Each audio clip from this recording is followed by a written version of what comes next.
Harry, a chameleon.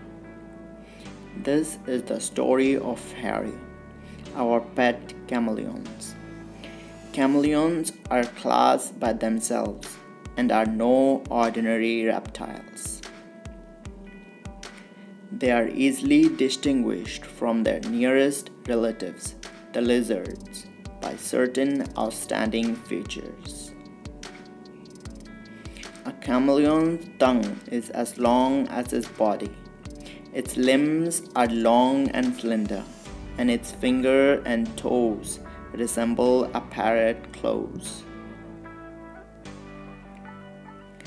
On its head may be any of the several ornaments. Harry had a rigid crest that looked like a fireman's helmet. Harry's eyes were his most remarkable feature. They were not beautiful, but his left eye was quite independent of his right. He could move one eye without disturbing the other. Each eyeball, bulging out of its head, wobbled up and down, backward and forward. His franchised movement gave Harry a horrible squint, and one look into Harry's frightful gaze was often enough to scare people into believing that chameleons are dangerous and poisonous reptiles.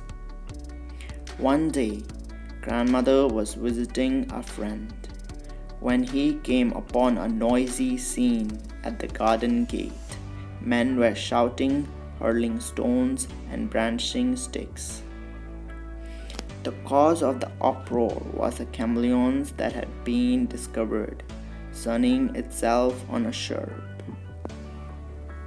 Someone claimed that the chameleons could poison people 20 feet away simply by spitting at them. That resistance of the area had risen up in arms. Grandfather was just in time to save the little reptile's home. That chameleon was Harry, and that's how he lived with us. When I first visited Harry, he could treat me with great caution, sitting perfectly still on his porch with his back onto me. The eye nearer to me would move round like the beam of searchlight until it had me well in focus. Then it would stop and the other eye would begin an independent survey of its own. For a long time, Harry trusted no one and responded to my friendliest gesture with grave suspension. Trying of his very attitude, I could tickle him gently in the ribs with my finger. This always grew him into a great range. He would blow himself up to an enormous size of his lungs filled up with the air, while his colors changed from green to red.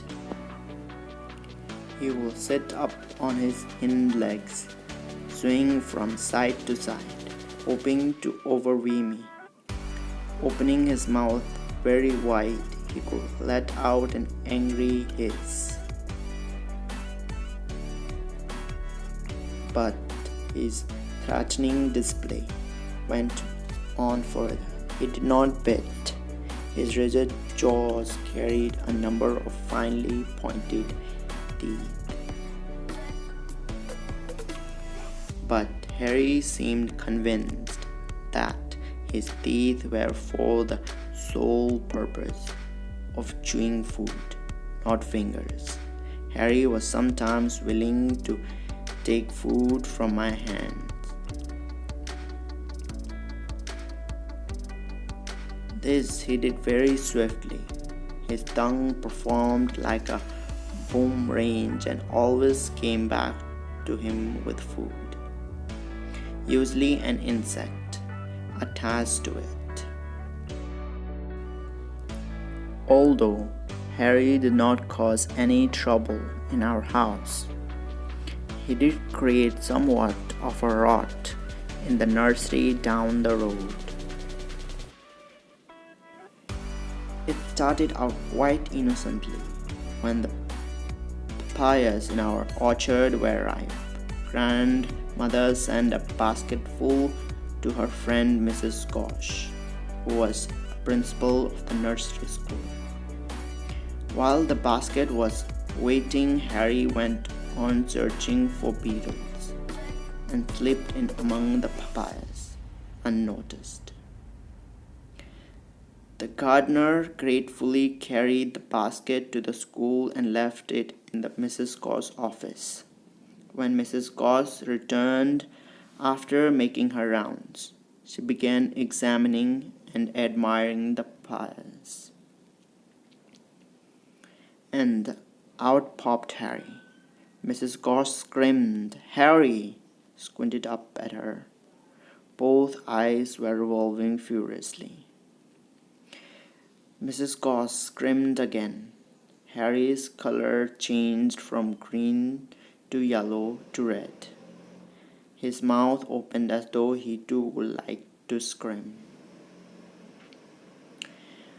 An assistant teacher rushed in to one look at the chameleon and joined in the shrinking. Harry was terrified. He fled from the office, running down the corridor and into one of the classrooms. There he climbed up on a desk, while the children ran in all directions, some to get away from Harry, some to catch him. Harry finally made his exit through a window and disappeared in the garden. Grandmother heard about the incident from Mrs. Gosh, but didn't mention that the chameleon was ours. It might have spoiled their relationship. Grandmother and I didn't think Harry would find his way back to us because the school was 3 blocks away. But a few days later, I found him sunning himself on the garden wall. Although he looked none the worse for his adventure, he never went abroad again.